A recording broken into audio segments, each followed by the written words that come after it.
All right, good morning, wingmen. Hope all is well and hope you guys are enjoying a good cup of coffee. Let me tell you how excited I am to have with us my wingman, my boss, your Chief of Staff of the United States Air Force, General Brown, with us for coffee. And so, sir, you know, I've chatted with you and I've told you kind of the inception of coffee time. Really started with me when I was at 2nd Air Force. We were in the pandemic. I wanted an opportunity to still be able to talk and have coffee with my wingmen, with my teammates, and also be able to connect. So this is where it all started. And before I forget, you guys go into the comments section. Tell us where you are. We want to know. We're excited for that. We also want to know some of your questions, so you can start writing those in. But anyway, boss, so, you know, by the way, we're in the air house. So we're in my boss's house. You know, if we were having coffee time at my house, you know that we would probably have a Kansas City Chiefs mug, but we have Spider-Man here. And so, boss, you'll have to tell us about that. But, sir, you've been in the seat for almost 100 days. Actually, it's 100 days a day. Is it really? Yeah, pretty much. Fantastic. So you've been in the seat 100 days. Lots have been going on. Can you tell everybody, you know, what you've been focused on, what your priorities are, and some things that you've been getting after, and maybe the why? Right. Well, I guess the first thing I would say is the first 6 weeks was just keep it up. Yes. You know, just coming into the job and you know, making an adjustment from being at PACAF and coming here back to the building and just getting a sense of how the building operated. Since, you know, last time I served in the Pentagon was when I was a colonel. But that was the key aspect. But what I really focused on was part of the work I was doing through transition, and that was to finish up accelerated change or lose, and we were working through several iterations of that. The first day I came into the chair, I shared a draft with the MASCOM commanders, and then got their feedback, incorporated, and then we published it at the end of August. At the same time, we were working at the 4 action orders, and on airmen, bureaucracy, competition, and design implementation, and so that was the next aspect. Yes, boss, can you tell the team, a lot of our airmen don't know what that means when we say action orders. You know, what is an action order, and why did you pick those ones? Well, first of all, an action order, because I'm a man of action. And, you know, we can write strategy and that says the paper, here's all the things we're going to do. And that was what I did not want to have an accelerated change orders. The action orders are actually orders written as if, just like an operation order that we get in joint operations. Yeah. And it lays out, it's a 5-paragraph format, and it lays out what we intend to do in these particular areas. Yes. And so for airmen, it's really about how we develop airmen, how we empower our leaders and develop leaders, and all the airmen programs. And for each of the action orders, you know, we lay out kind of where we want to go, and you know, we talked about each one of these at Corona. The second one is on addressing bureaucracy.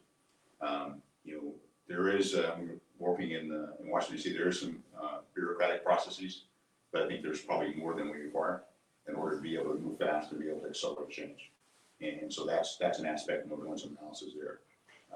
C is competition. It's really how we think about our adversaries and how we understand our adversaries, and how we inculcate that throughout the force in our basic military training, when we go to our various PME programs, and how we think about it when we actually look at what capability we're going to require for the futures. And then the last one is design implementation, future design Air Force, and implementing that design. And so what I'm doing right now is every week at the headquarters Air Force staff meeting, review one of the action orders. Yeah. So my intent is to keep my thumb on the scale. You can't keep pressing. And then the directors that actually have this are actually coming to see me on a recurring basis. And I like to be involved in the process. Yeah. And that's why I say I'm a man of action. So it's not that they're going to come back and brief me later and show me something months from now. It is we're sitting down on a regular basis, and I'm asking questions to make sure we deliver. So this is what I love. You heard the boss. You've heard me talking about my boss's 8-page strategic approach, which is accelerate, change, or lose, and then the action orders, which, sir, I'm pretty simplified. I like the A, B, C, and D. You know, airmen, bureaucracy, competition, and design are the things that we're focused on. Before I can see Sergeant Perry already has questions that our folks have, but before we do, I want to talk about something that is very near and dear, I think, to both of our hearts. There's not a day that goes by, and I know you know this, that We're not thinking about the welfare of our airmen, their families, the resiliency that they need, particularly because we're in a pandemic.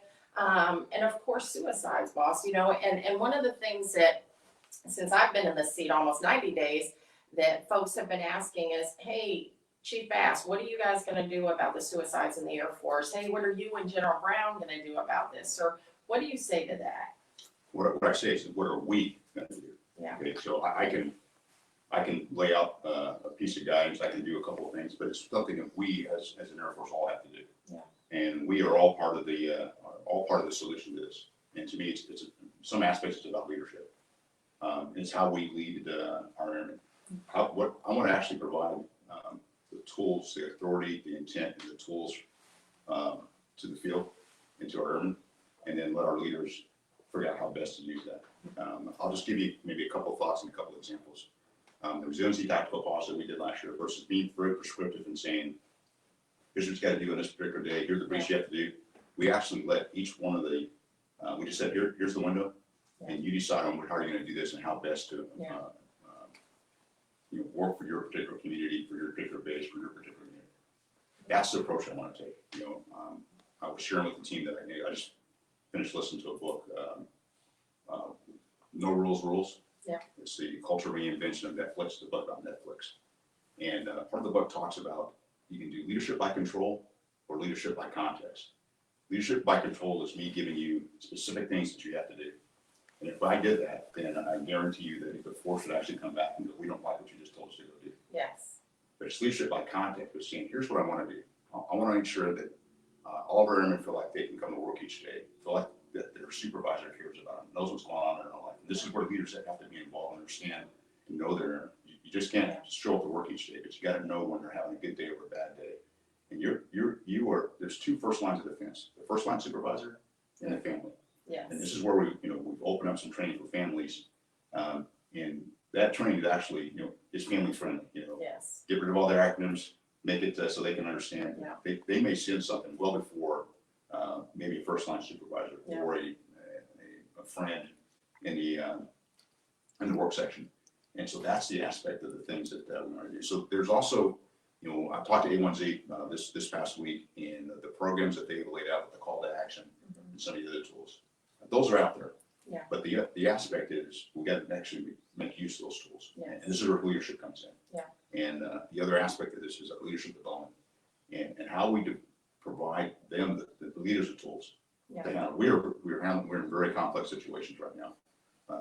Additional stressors based on the pandemic, additional stressors based on the unknown of when the pandemic is going to be over and how we have to change things. People have family members that are impacted by the pandemic. Yes. And extended family members. And so there's a lot of other stressors that I am concerned about. We have parents that are homeschooling. They didn't sign to be homeschoolers. And so there's a number of things that we want to try to, the best we can, take and be sensitive. And this is where our leaders come in. Understanding that each family situation is a little bit different.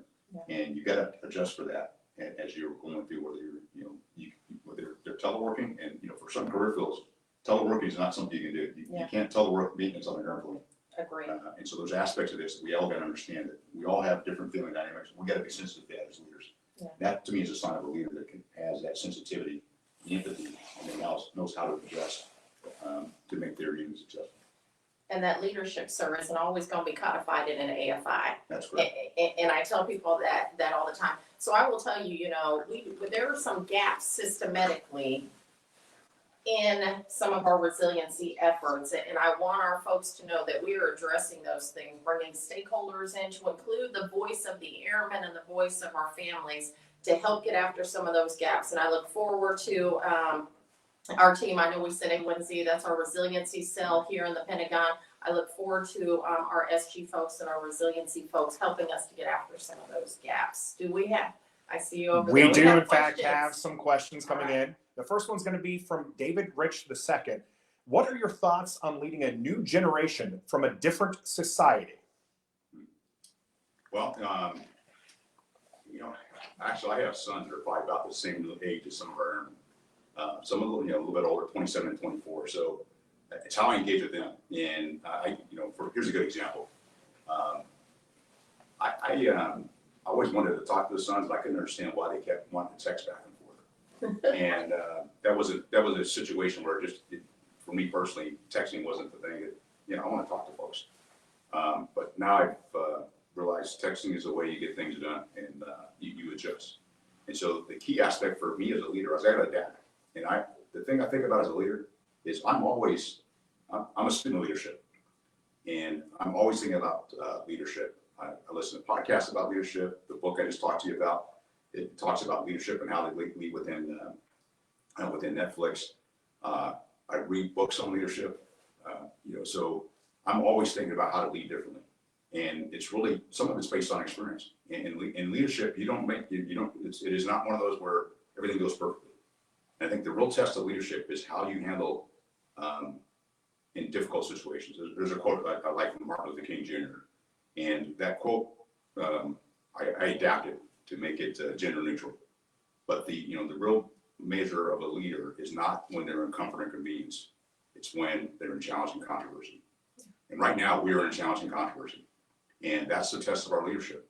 Our leadership as the United States Air Force, our leadership at various levels, all levels through our Air Force. And then we are all being tested. And so the aspect of that is, how do you engage and understand the airman? And really, the best way to do that is to sit down and talk to them. Okay. Texting is something we do, but engaging and talking to our airmen to get to know them is how you better lead this generation. Because I need to understand what's on their mind and what they feel is important and what kind of information they want to hear. And if I don't engage, then I'm spouting out what I think versus listening what they. And so it's also about listening, and we have to listen. Sir, if I can add one more thing, and I think it's important to know that in today's Air Force or today's workforce, we have 4 generations serving. We have our boomers, our Gen X, Y, and Z, and it's important to understand the value sets of each of those generations, and they're all different. Let me tell you, I get excited about today's generation and the airmen that are joining today's Air Force. They are motivated, they're excited to become part of the 1%. They're extremely talented, extremely smart. They're digitally savvier, way savvier than I am. So there's great strengths and skill sets in each of those generations. And as leaders, I think it's important to know and value that. And like the boss says, have those discussions so you know what makes folks tick. Yeah, I think the other aspect is being willing to listen. Yes. And being willing to adapt. Just because you've been doing this for a while doesn't mean you're the expert on it. Yes. What I often say, facts and assumptions change. And because those facts and assumptions change, then you need to also change with it. And you just can't be, stuck in the mud or stick in the mud. Yeah. You got to approach things. So that, I think, and not some of them, they'll come up with some great ideas. Just you got to give them the opportunity, that access to folks like myself. And that's why I enjoy, unfortunately, I don't get a chance to go out in the field, visit bases as much as I'd like. But that's where you really get a lot of information, like getting a chance to sit down with some of the airmen and go, they've got a good idea. Yeah, I agree, boss. All right, what do we got? Our next question is from Jenna Heber, and this is in regards to the mental health of our airmen. Has the Air Force ever thought about considering a program such as IDMTs in place at units for mental health purposes in case a member cannot get medical care at the mental health facility? Actually, that's exactly what True North is all about. Unfortunately, we don't have True North across all of our bases, and we actually put it at some of the key bases as well as into more of the stressed career fields. And so the whole idea here is really exactly what you just described, is to actually have our providers to build a relationship in those units before there's a crisis. And so you're much more inclined to come talk to somebody you know that you actually sat down and had coffee with than someone, when you show up and have to talk to a receptionist and then, tell a little bit of your life story, and maybe you don't want to share all that. That's a key aspect. The other part that, because that requires some additional manpower, I'll just use what I did at PACAF as a PACAF acronym. We call it True North Light. It was more the concept of ensuring that our mental health providers got out every once in a while to meet with folks so they could put a name with a face. And the intent there was they were probably just as busy, but the complexity of the situation we're dealing with were a little more or less severe, partly because they were able to engage early. And that to me is a key aspect of this, is being able to get out and engage and build those, because it's about relationships. And as you build those relationships, then you're able to, you feel more comfortable going to talk to somebody you build a relationship with versus somebody you've never met. Now, for some folks, you want to be completely anonymous, and you'd rather talk to somebody who's not on your installation, and that's something that as we do when we have the ability to telemed, that's something I've asked about as well, to take a look at how we might do that, so you can actually talk to somebody at a location. You're not going to see them at the commissary, at the BX, or at the CDC. An aspect where you it's a little more anonymous, and you can maybe feel more comfortable talking. Yeah. Boss, I agree. I share with people all the time. I came from some of the special ops units where we had mental health providers embedded. And it was good because we had opportunities to be able to talk to those folks. We felt comfortable. Sometimes we talked about nothing. But I think the key you said earlier, because we just don't have the opportunity to put a mental health provider in every single organization. It's not sustainable. But the key is making sure that our folks have the tools for a program to have either mental health providers, our chaplains, our MFLAGs. I just came from Whiteman, by the way. Fantastic visit, and they really are doing what's right when it comes to resiliency for airmen. They have a life center. I'll talk more about that at another time. But they have 13 MFLAGs that are there for families and folks. Of course, we have one source, but you hit it on the head earlier when you said some of it is leader development, because there's a lot of things that our airmen and families need support with or help, or maybe just to be heard. But it could really be wingmen listening to each other or supervisors. It's not always go see mental health first. A lot of the things that we've got to talk about, I think, can be helped. Leadership is about helping before you get to before you have to go to helping agency. Yeah. I mean, that's what leadership's about. And you talk about servant leadership. Servant leadership is really thinking about how you take care of the folks. I often say, how do you take care of the folks that work for you? I often say that, as the chief of staff, or when I was PACAP commander, or when I was the absent commander, is the airmen don't work for me. Yeah. I work for them. My job is to make their job easier. And, almost like he read my post. Well, I mean, part of this is, I have in some cases, if not me, who? Yes. As a chief of staff of the Air Force, if I can't get some of these things done, and realize there are some challenges associated with this, but it's not due to lack of trying. And I'm always looking to see where kind of break down wherever that barrier might be to move us forward, and ask the questions of why. Why not? Yes, sir. As I say, there's a difference between, and when folks say, we can't do that, there's a difference between can't do, meaning you physically can't do it because physically won't allow, or you don't want to do. Yes. You can't do and don't want to do are two different things. Yes, sir. I agree. All right, Sergeant Perry, what do we got? Our next question comes from a familiar name. It's First Lieutenant Blaze Mulu. He's watching from California, and he asks of General Brown, are there any initiatives right now to collaborate with or bring in U.S. tech giants to help accelerate change in the United States Air Force? Well, most definitely, Blaze. If you look at what AFWorks is doing, that's what that's all about. AFWorks, Air Force Ventures, our small business innovation initiatives, where, matter of fact, during the AFA, Air Force Association here, I had a chance to meet with a couple of small companies. One of them was building hypersonic capability to do transportation via hypersonics. Another one was looking at doing kind of quadcopter, the agility prime, kind of a flying car aspect. And so the real key to this is we don't, we used to, in DOD used to do a lot of the research and development. There's a lot more in the tech world that's happening from a research and development aspect that we, I think, should actually be paying attention to.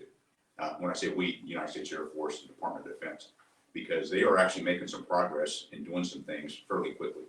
The key aspect for this for us is to be able then to figure out how best to do private partner relationships with those. And let me give you another good example. Tomorrow, I'm going down to Cape Canaveral to watch the SpaceX launch of 4 astronauts up to the International Space Station. Okay, and so that's a commercial, venture that the United States Air Force and NASA are working closely with.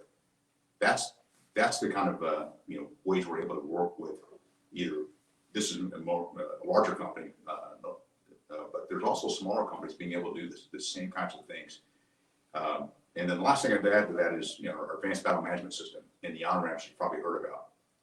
That's exactly what that does. It brings in small companies and brings them in, and we're able then to demonstrate their capability and then figure out where, what's the best one that we want to go forward with, and really helps to open our eyes on what's out there that we can be using to improve our mission. And so we also have education with industry, where a lot of our fellows are out there, to include enlisted airmen who are out there spending about 10 months with some of our industry partners, getting to see their best practices and what they're doing, and then of course bringing those things back to our service to see how we can capitalize on those things. Yeah. All right, so here. Our next question comes from RJ Wellington, and this is towards CMSAF, who acknowledged that there are 4 generations in today's force. He feels as if crashes and mishaps have been on the rise since 2008. What's your concern in technical fields like aircraft maintenance for experience, training, and effectiveness?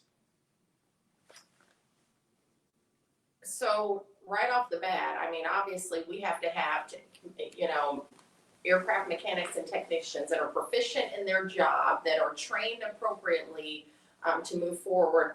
And in that, it's also appropriate that we have the right level of skill levels. We can't have, a bunch of 3 levels and not enough 5 levels to be able to really effectively train and get after that. So that's always a balance that our functional communities are looking at, to make sure that we have that right balance. And so, there's something to be said about experience sets, and there's something to be said about having every skill level in an organization, to make sure that you've got the 7 levels and the 9 levels there to cover down on the experiences needed concerning every job. And I'm just not gonna, it's just not applicable to aircraft maintenance, but it's every job has to have that.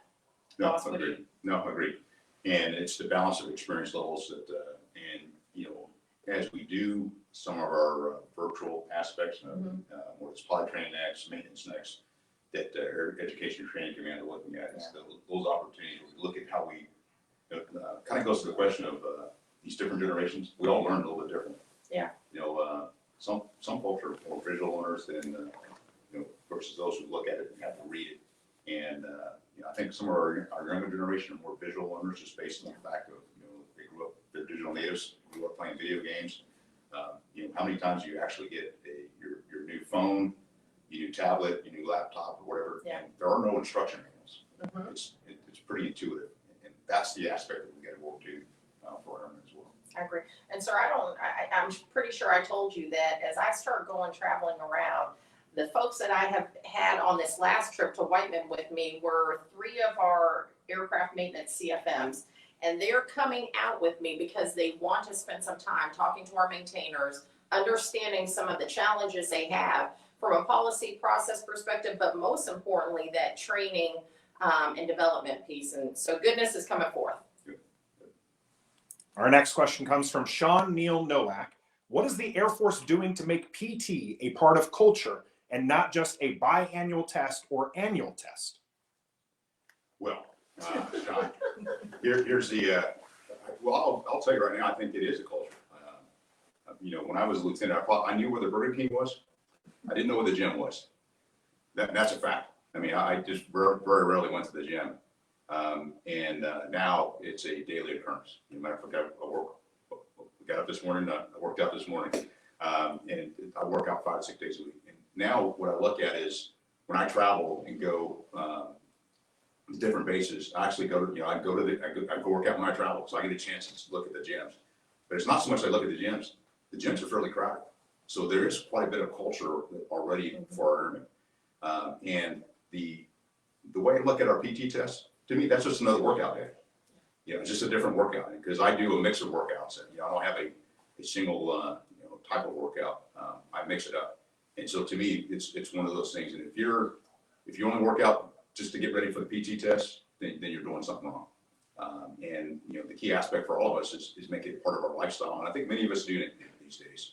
And so that's why I think when I walk around, when I travel and get a chance to take a look at the gyms across the Air Force, sometimes I have gym envy based on where I go and what I see. And it's pretty cool what we're able to do in different locations with the facilities we have to encourage our airmen to stay healthy.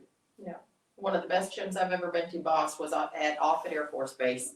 But one thing I want to address on that culture piece, I talk about it all the time. Where is culture really made? Where is it really codified? I would submit to you that I believe culture is codified at the squadron level and below. And culture is what's the culture in your section, in your flight, in your squadron.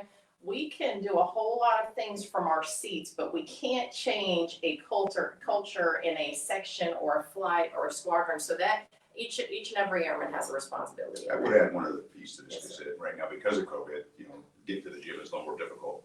Yeah. And doesn't mean you still can't work out. So I picked up a lot of body weight workouts before, here over the course of the past several months, until I could actually order some equipment that was back ordered, because everybody was ordering gym equipment. So everybody has a number of folks have home gyms. I do now. Yes. And so that's an aspect that's really, if you're committed to it, then you'll figure out a way to stay healthy. Yeah. And that's what we want to do, is make sure our airmen are committed to it and provide them the tools, resources, and time to be able to stay healthy. Agree. All right, Sandra. General Brown, you've talked a lot about leadership development, and Crystal Cologne says that it is so vital and wants to know from CMSAF, can we talk about ensuring there's guidance, teaching, and learning being done at the lowest levels, even for our NCOs and senior NCOs? And then General Brown, if you can talk about our junior officers and even our senior officers. So, Crystal, there is a whole lot of learning going on at the lower levels, always. But again, that's part of that culture that I was talking about. Every installation has a CAA, Career Assistance Advisor. Every installation, for the most part, well, not all of them, but we've got 68 Airman Leadership Schools out there. We've got in previous instructors. We have instructors. So the construct's already there. Most of your professional and private organizations offer a whole lot of leader development. Your top 3, your 5, 6, your first 4, CGOC, they're all offering that. Squadrons that I visit, have reading rooms, have leadership development centers. So that's happening. And I would offer, if your squadron or group or, if there's something missing, then what can we do to get in there to do some of that for ourselves? I remember being a tech sergeant, and I would host classes for my teammates, courses, and we would learn from each other and take a Maxwell class or something like that. So that's happening from a leader development level. And plus, our Air University has a whole lot of resources available to help support leader development outside of professional military education. We've got the best PME in the world, but outside of PME, there's a whole lot of initiatives going on the enlisted side. I would say the world is actually your leadership laboratory. And what I mean by that is every day there's an opportunity to demonstrate and learn something about leadership. And the best way to do that is for us as more senior leaders is to delegate down to the lower level and be willing to take a little bit of risk there. When I was as a PACAP commander, when we were going through COVID, I told the number of Air Force commanders and the wing commanders, do not call me asking for guidance. Call me and tell me what you're planning on doing, and then we'll have a conversation about it. And this is the aspect for those of us in more senior leadership positions. When our airmen are coming to us and go, hey, what should I do? I would ask them, what do you recommend? And allow them to kind of think through it from their own leadership standpoint. And then, give them a little bit of a couple of tips based on your experience, and then let them go execute it. That's the best way they're going to learn leadership. I think when you go to our PME and the things that the Chief Bass talked about, that's an opportunity to think about your leadership. At the ground speed 0, 1G, you can have some time to think about it, but it's the aspects of being in the situation with real world events that you're then able to, your leadership allows you to kind of think about through that and let you come up with the ideas. And so that's the way you're going to get innovation, is allow our young airmen, whether it's at the NCO level, whether it's at the officer level, even at the general officer level. It's the key aspect of allowing those folks to go, I don't have all the answers. What do you recommend? Because at some point, if I tell them, here's what you should do, they're going to come back and say, I wish you hadn't told me to do that, because they don't like that answer. Make them part of the solution and let them demonstrate their leadership. And that's a key aspect. And then that's how they're going to grow as a leader. And honestly, it will take you, as a more senior leader, it takes a little bit of workload off your plate, because now you have folks actually leading and coming up with ideas that you wouldn't come up on your own to make your organization better than it already is. And I think, sir, for our airmen, you have to have a desire and want to learn. I always tell people, you're never too young to lead and you're never too old to learn. And so, you're continually learning. And you can't be afraid of being, the more senior you go in leadership, the more apt you are to have folks that either don't like or you get criticism. Yeah. And that's just an aspect of leadership. And as I say, if leadership was easy, everybody would be doing it. Okay, it's hard. It's not easy, and I understand that. But for those that are dedicated to what they want to do and they want to be good at what they want to do, it takes work. And anything that's worthwhile takes work. Cool. All right, so here. All right, so Amanda Jones wants to talk about our families and making sure that they're taken care of, as often there are long wait lists when it comes to CDC care. What can we do to help out with the CDC care availability? Well, there's a couple things that we, particularly as we're doing in kind of the COVID environment, and because you have aspects of folks that are having different work schedules. There's areas we talked about of how do you have a little more flexibility in how we schedule, because you have those that have a full-time spot that may not be using it full-time. Matter of fact, I was just listening to a podcast yesterday that talked about where some cases folks are paying double for childcare. They're keeping their spot when the pandemic's over. At the same time, their kids may be at home because they don't feel comfortable sending them to the CDC right now based on the COVID that's going on in their area. And so we got to look at we do have to look at the flexibility of how we operate our CDCs to open up that after. So boss, we had our DCELC a few weeks ago where all the service SELs were talking about that very thing, because it's not an Air Force challenge. It is across the services where we just don't have the capacity on all of our installations to be able to afford every single military child room in the CDCs. And so we're talking about that and trying to come up with some solutions at every level, but every installation is different.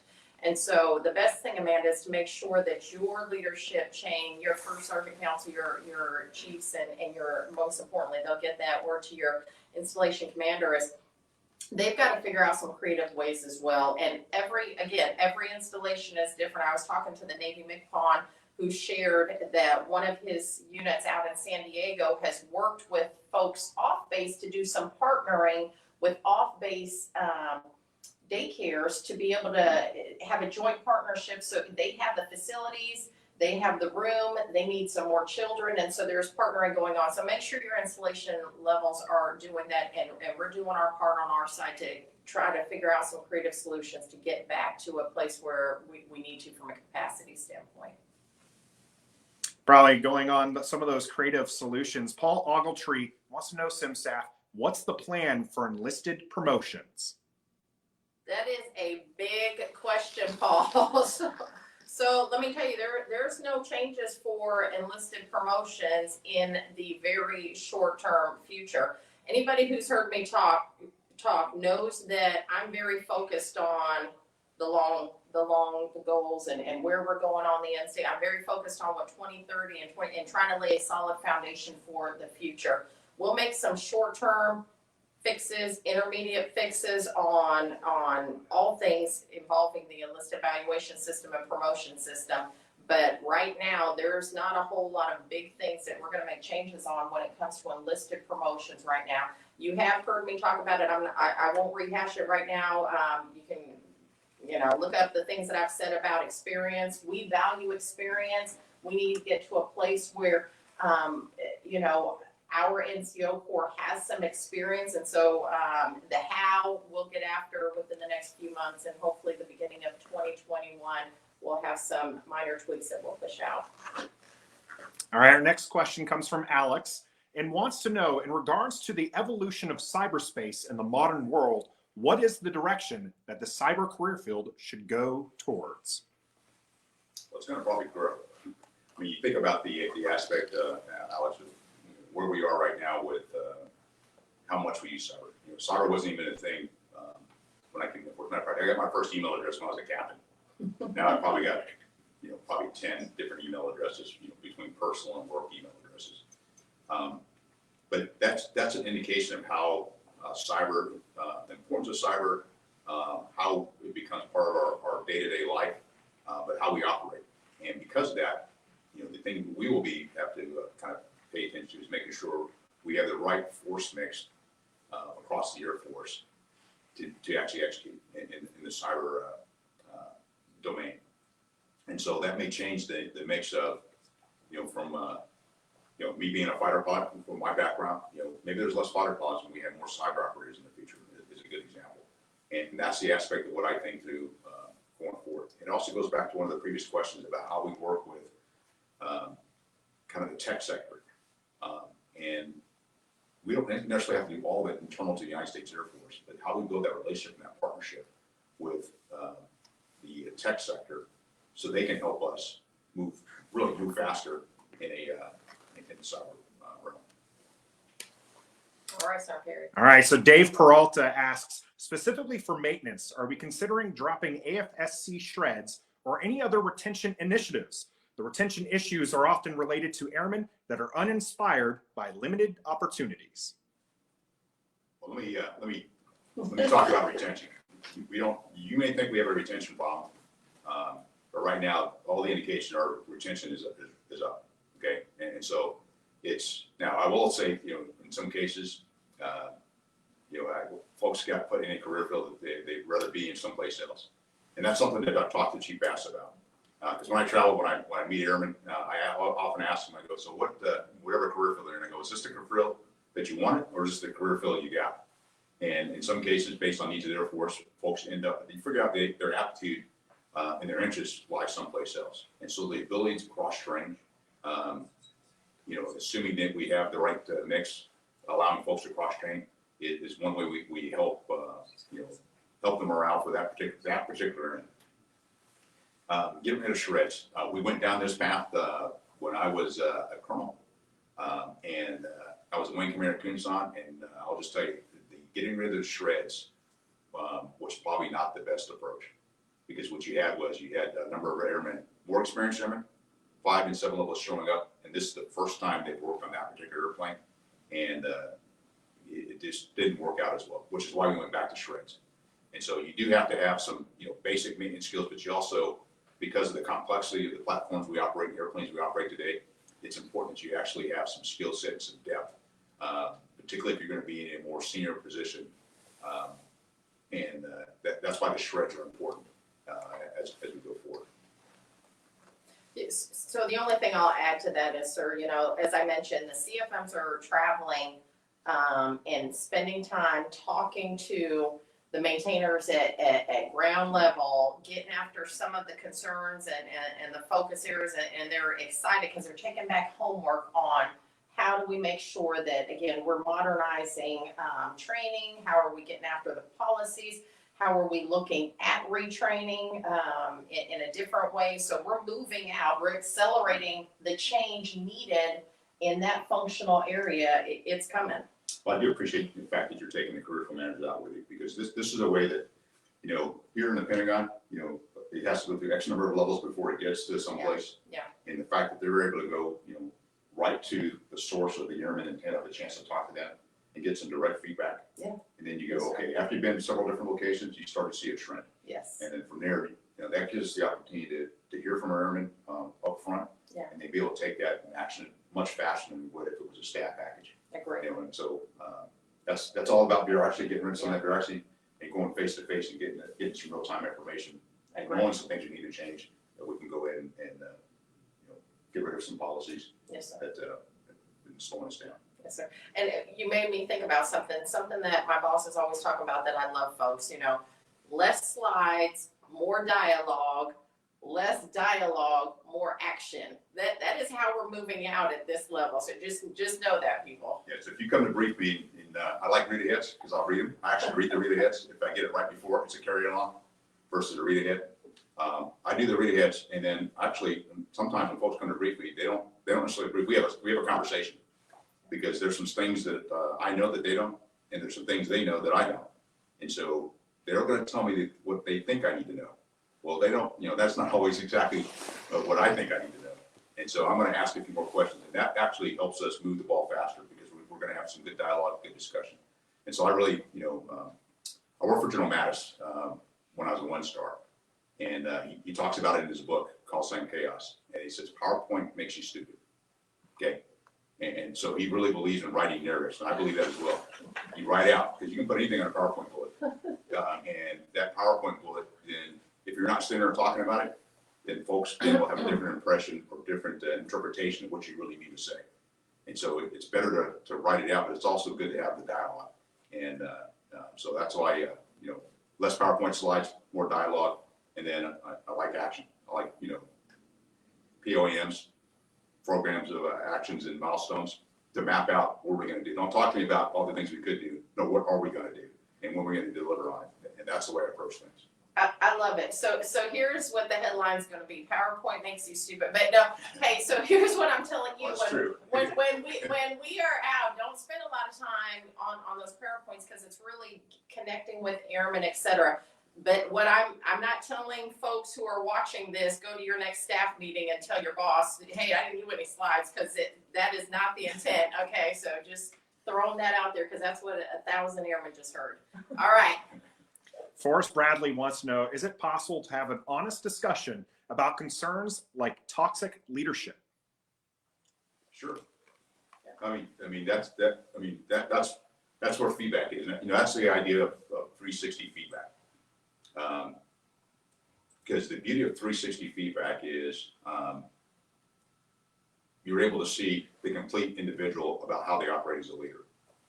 And what I might see, as a leader from a little bit higher looking down is one aspect. Their peers may see something else, and their subordinates may see something else. And for all our general officers, we do 360 feedback.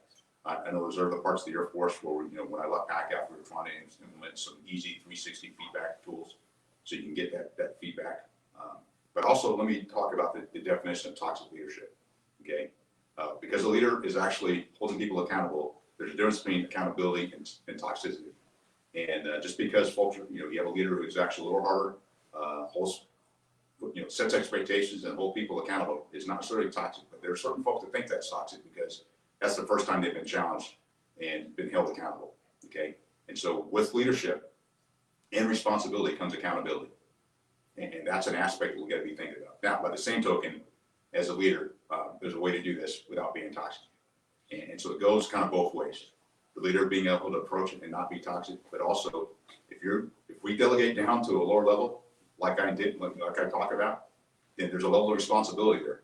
Okay, and if you get feedback on it, you got to think about how you do this. And I'll share real quick another book I've come across. Thanks for the feedback. And my wife is the one who told me about it. And it talks about, it's not about giving feedback, it's about receiving feedback. And it's basically 3 types of feedback: appreciation, coaching, and constructive. And often when folks go, hey, you want feedback? We're really looking for someone, we're looking for appreciation for someone to tell us, hey, that was a good job. And sometimes what you really need is coaching or constructive feedback. Okay, so don't be surprised when you get coaching or constructive feedback. If you're trying to make you better. Okay, if I just tell you did a good job and you really didn't, then you're not going to get any better. And so when you ask for feedback, you need to ask, hey, I'm really looking for some constructive feedback or some coaching. If you're just looking for appreciation, then you may be selling yourself short. And that's the aspect of developing yourself as a better leader, as a better airman, is fighting for feedback and ensuring that your supervisor sits down and gives you feedback as directed by the AFI. That's something that I do for everybody who's worked for me, and partly because when I was aide for General Fogelman when he was the Chief of Staff, and he sat down with me as a captain and filled out the feedback. I still have the feedback form that he filled out, I have it upstairs. And I said, if the Chief of Staff can do feedback form for a captain, then I, at any level, can do feedback for everybody who works for me. And I do. And I sit down with them and fill out the form, and we spend half an hour, 45 minutes talking feedback. And that includes them having the opportunity to give me feedback. Yeah. Is the way I do that. So I think that's important.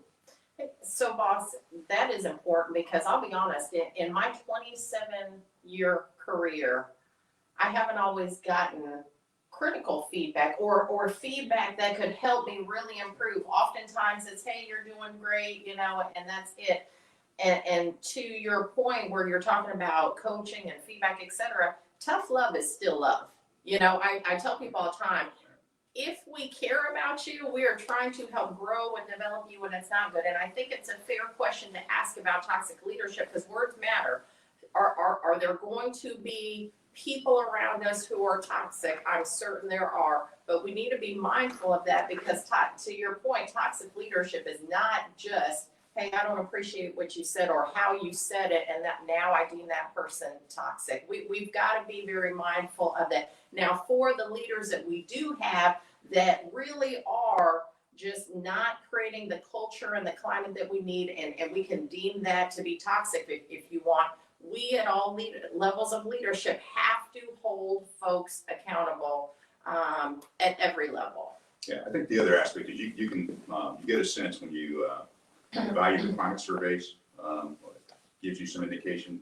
The comments in the climate survey are probably just as important as the data that comes out of it, because it gives you a sense of where there may be, where there's a little bit of smoke, there may be a little bit of fire. You talk about an issue or toxic leadership. Yeah. But the key aspect is to be able to identify and give some coaching to that particular leader, because they may not know they're toxic. Yeah. Or they come across toxic. Maybe it's their approach. And I think that's the part of coaching and constructive feedback. And if we don't do that and just suffer through or don't say anything, that's a key aspect. One other quick, kind of story. I had a situation here in my last job where, they went to the IG, and then the tendency is to go back to the chain of command. Well, if the chain of command is a problem, then you got to jump the chain of command. In this situation, the next level of the chain of command was me.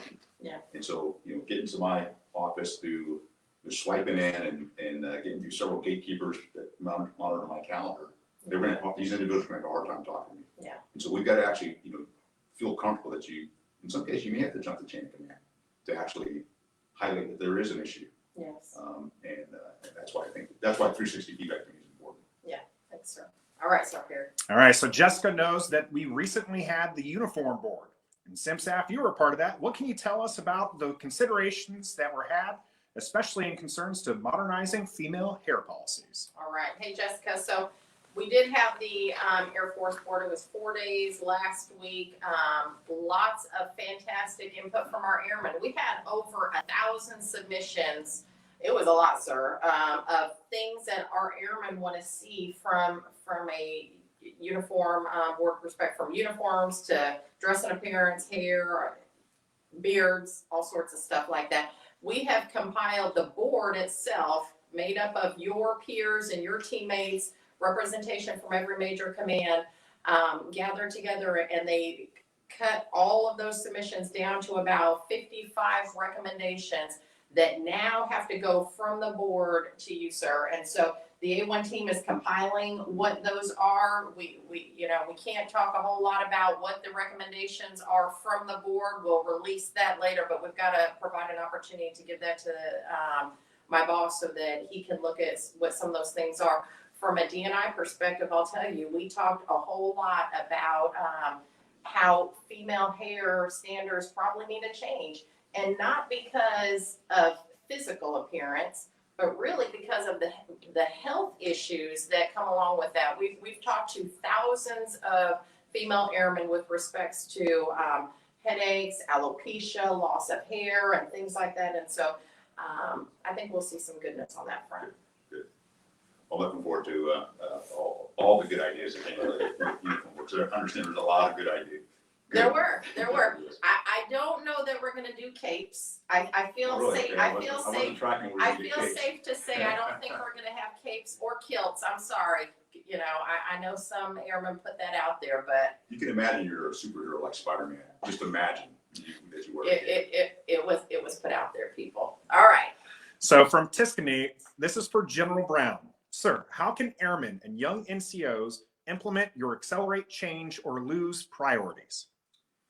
Tiffany, that's a good question. And I think the key aspect that one of the areas I look at when we talk about accelerate, change, or lose is it's really looking at the ideas of how we operate and challenge the status quo. I really believe in challenge the status quo and asking the questions, why are we doing this? Why are we doing it this particular way? And when you look at how we operate and how we think through things, it's really thinking differently about how we operate. If we're going to continue to do the same thing, exactly the same thing, and think we're going to get a different result to be able to accelerate, then we are all on a wrong path. What we actually have to do is figure out and think differently about how we approach things, and we challenge that status quo. I talk about when you are trying to make change, you have to sometimes work through all five, what I call the 5 stages of no. Hell no, no, we'll think about it, not a bad idea, we should be doing that already. If it's something that we really believe in, you really believe in, you may have to get through all 5 stages, because it's easy for those above us to say no. Because if you say no, you don't have to do anything. To say yes takes some work. And if it's important enough, then you got to work through all 5 stages of no. The aspect of this is the dialogue we have with our government and the ideas that come forward, and us being willing to take a little bit of risk on some of these. That is another approach that we have to take a look at, that everything's not going to work perfectly, but it does take some time to get there. And if we stop the first time, something fails, or we try to make it so failure-proof, that we'll never, perfect will be the enemy of good enough. I'm about being able to get good enough into the hands of the warfighter faster, and they continue to iterate it and make it better. The story of, for those of you that might have a Dyson vacuum cleaner, he went through 5,000 prototypes before he sold his first vacuum cleaner. So if you stick to it, you can actually make progress and make us a better Air Force. Yeah. And this is the aspect of getting your ideas out, and just because the first time someone tells you you can't do that, you got to think about it. Is it a can't do or don't want to do, and then approach it from there. I agree. Hey, boss, there's several times in my career that I remember knowing as a young NCO, this is the way we need to do it, and getting told no. And of course you get frustrated, but learning to play the long game, and it might be no for that temporary period, or it might be no to whatever, but at some point we all get promoted and we all have opportunities, and there's times where, again, it was a hard no, but then opportunities come and you stay persistent, and then that no turns into a yes. Yeah. So I would tell people, don't lose faith. Well, the other aspect of this is it's how you sell that idea. Yeah. Okay, so another book I've read is by Daniel Pink, To Sell Is Human. And so we are all salespersons. Okay, so you're always trying to sell your idea. And if you have all the data, but if you don't market it appropriately, then you may not get people to buy in. Yeah. And so how do you approach the idea that you have and lay it out so you get some buy-in? The more buy-in you get, the faster you can actually accelerate that. And so it's really how you talk about the idea. And the other another one of the something else I read talked about.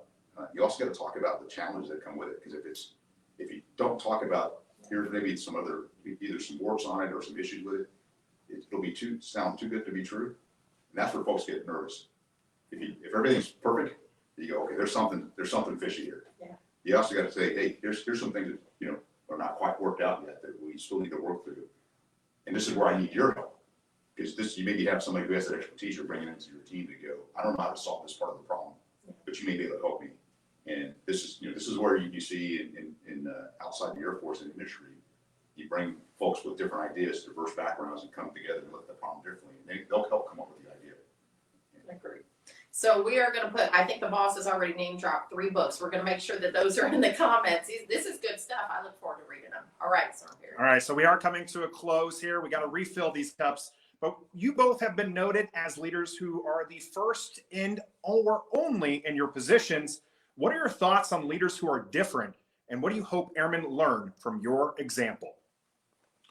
Well, I think the key aspect is, for me, is you just want an opportunity.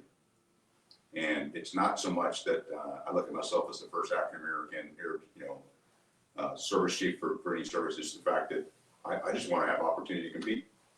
And I want to be known as a quality officer before I want to be known as a quality black officer. And that to me is important.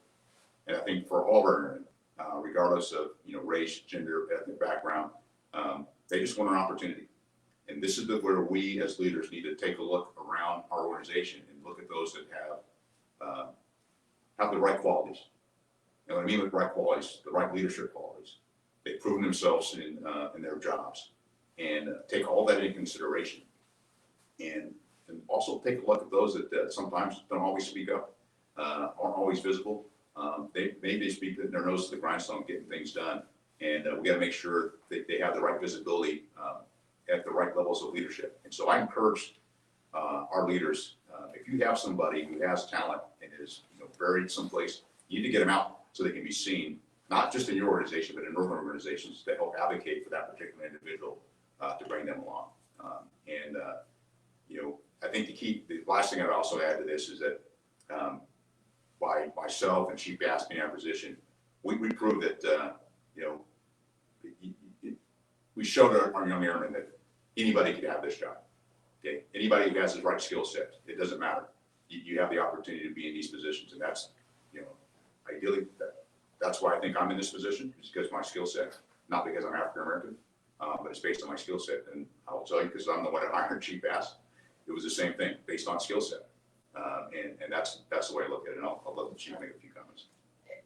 So I share all the time, it's not lost on us that, we're the first, and if we have to be the first to continue to make sure that there's seconds and thirds and fourths in a time where we don't ever have to count anymore, I think that that's very important. And I do think, representation does matter, again, to get us to the point where we're not counting anymore. And to the boss, where the boss said skill sets matter, it really does. And I categorize them in three things, character, competence, commitment. If airmen who have good character, competence, and commitment, just continue to apply themselves, never give up hope, keep running their particular race, because all of us have a journey to go on, and my journey looks different than somebody else's journey. Just focus on what your journey is supposed to be, and life will be good. I see that we are running short on time, boss. So Can I add just one more? Oh, yes. For both of us, we were probably not, the first to be qualified to have this job. We were the first to have the opportunity. Okay, and that is something we all got to think about. There's a lot of qualified airmen that can hold certain jobs at all levels across the Air Force. And sometimes if you're the first, you're probably the first to have that opportunity. And that's the key point of this. We all just want to have the opportunity. Boss. That's why we have wingmen.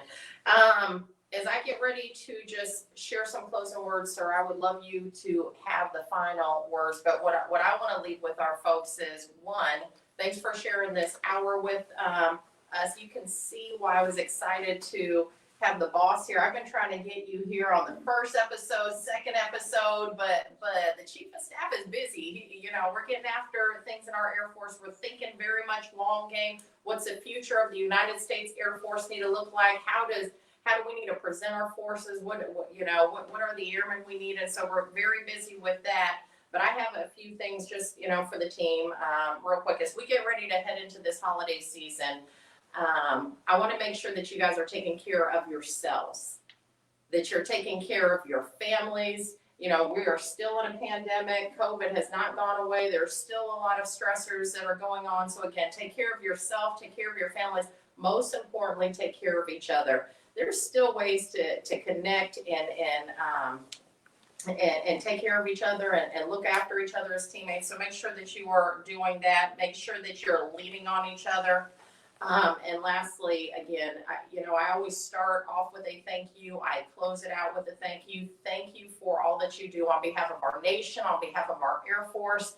You don't have to keep serving, but you're part of the 1% of the nation who raises their hand voluntarily and says you want to make a difference. And so to that point, I look forward to having coffee time with you guys next time.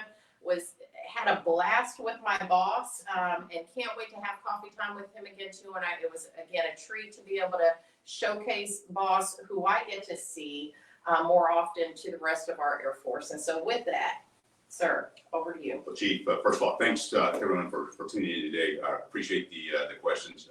They're always good because it helps me think through the problems I'm trying to solve to work for you. I think about two things when I think about our airmen and our families. I think about quality of service and quality of life, and I've talked about this in different forms, but I'd like for you to hear that today. I really think about quality of service is to create the environment where you all can reach your full potential. So when you come to work each day, whether you're a uniform member, one of our civilian members, if you feel comfortable coming to work each day, you're able to have a great location to work in, and all those aspects. You've got great teammates and great airmen that are working with you. And then quality of life is how we take care of you and your families outside of work. And it goes into all the things we've talked about, whether it's the housing you have at base, the education your children get, the employment your spouse has, the child care you have, and all the communities you live in that are around the location. So there's a number of aspects associated with that. I'll be honest with you, that takes work, but it's hugely important to me that because that's what the most important asset we have in our Air Force is our airmen and their families. And all those platforms we have, whether it's airplanes, missiles, patrol vehicles, all those kinds of things, those would all be static displays without the airmen that we have to make them go. And so I want to tell you thank you for what you do today, what you've done in the past, and what you'll do in the future for our United States Air Force and our nation. And all that you're doing to help me and our Air Force accelerate change. Cool. Thanks. Thanks, boss. All right, folks, we'll see you next time.